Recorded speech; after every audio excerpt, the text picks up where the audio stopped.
সবাইকে শুভেচ্ছা প্যারিস থেকে আবার আজকে আমাদের সঙ্গে আছেন আমাদের বিশিষ্ট বন্ধু, আমাদের শুভাকাঙ্ক্ষী এবং ওয়ার্ল্ড বাংলাদেশ অর্গানাইজেশন হওয়ার পিছনে যার অনেক দায়িত্ব কৃতিত্ব এবং সবকিছু ছিল। মালয়েশিয়া আমাদের গ্লোবাল সামিটের নামে যিনি অত্যন্ত গুরুত্বপূর্ণ ভূমিকা পালন করেছেন, সাইফুল খন্দকার আমাদের বড় ভাই, উনি আটলান্টা থাকেন, এখানে এসছেন ফ্যামিলি নিয়ে বেড়াতে। এই সুযোগে আমরা একটু আলাপ করলাম আমাদের সমস্ত কার্যক্রম নিয়ে।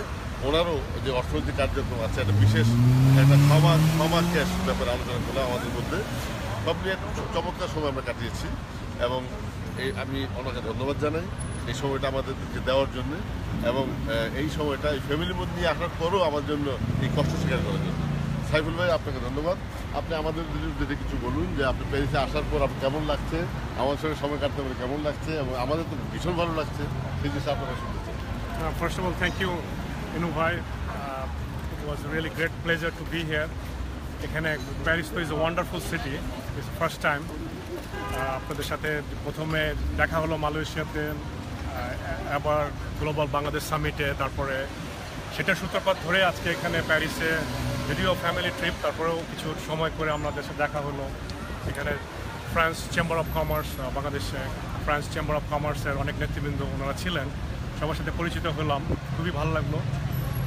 এবং আমাদের ক্ষমা ক্যাশ নিয়েও অনেক আলোচনা হলো, প্লাস ওয়ার্ল্ড বাংলাদেশ অর্গানাইজেশন সেটা নিয়েও অনেক আলোচনা হলো। আমার মনে হয় এটা একটা great connection between the US এবং ফ্রান্স এবং বাংলাদেশ, এটা আমাদের কন্টিনিউ থাকবে এবং আমরা কমিউনিটির ডেভেলপমেন্টের জন্য আমরা একসাথে কাজ করে যাবো। এবং I think this is the beginning. এবং আমরা অনেকের কাছে এখানে জানতে পারলাম তারাও ইন্টারেস্টেড ক্ষমা ক্যাশ বিজনেসের ব্যাপারে, ডিস্ট্রিবিউশনের ব্যাপারে, মাস্টার ডিস্ট্রিবিউশন, সেগুলো নিয়ে অনেকের সাথে কথা হলো। তো এটা আমরা ফলো আপ করবো এবং আমরা আশা করি অচিরেই ফ্রান্সে ক্ষমা ক্যাশটাকে নিয়ে আসতে পারবো। এবং অবভিয়াসলি ওয়ার্ল্ড বাংলাদেশ অর্গানাইজেশনটার সমস্ত নেতৃবৃন্দ সবাইকে অনেক ধন্যবাদ।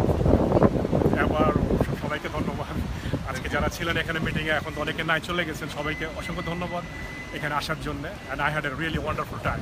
থ্যাংক ইউ সাইফুল ভাই। অ্যাকচুয়ালি এই যে কানেক্টিভিটি, এটাও একটা বিশেষ অবদান এই ওয়ার্ল্ড বাংলাদেশ অর্গানাইজেশন। শত শত লোক আমরা ওখানে গিয়েছিলাম, আমাদের মধ্যে যোগাযোগ এখন স্থাপিত হয়েছে, সেটা এখন কন্টিনিউয়াস প্রসেসে সামনে যাচ্ছে। এইভাবেই আমরা তৈরি করবো আমাদের আজকের ভবিষ্যৎ এই ইউরোপে, আমেরিকায় বা বিশ্বের বিভিন্ন দেশে। সেই সঙ্গে বাংলাদেশের স্বার্থে আমরা যেন সর্বতভাবে ক্ষমতা শক্তি দিয়ে যে বাংলাদেশের মানুষের জন্য কাজ করতে পারি, সেটি আজকে আমাদের অঙ্গীকার। তাই হলে আপনাকে আরেকবার ধন্যবাদ। Wish all the best.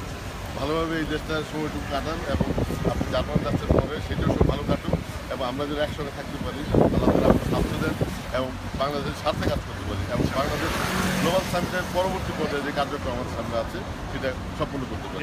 আপনাদের সবাইকে অনেক ধন্যবাদ। প্যারিস থেকে আবারও আসবো আর অন্য সময় অন্যভাবে। Thank you.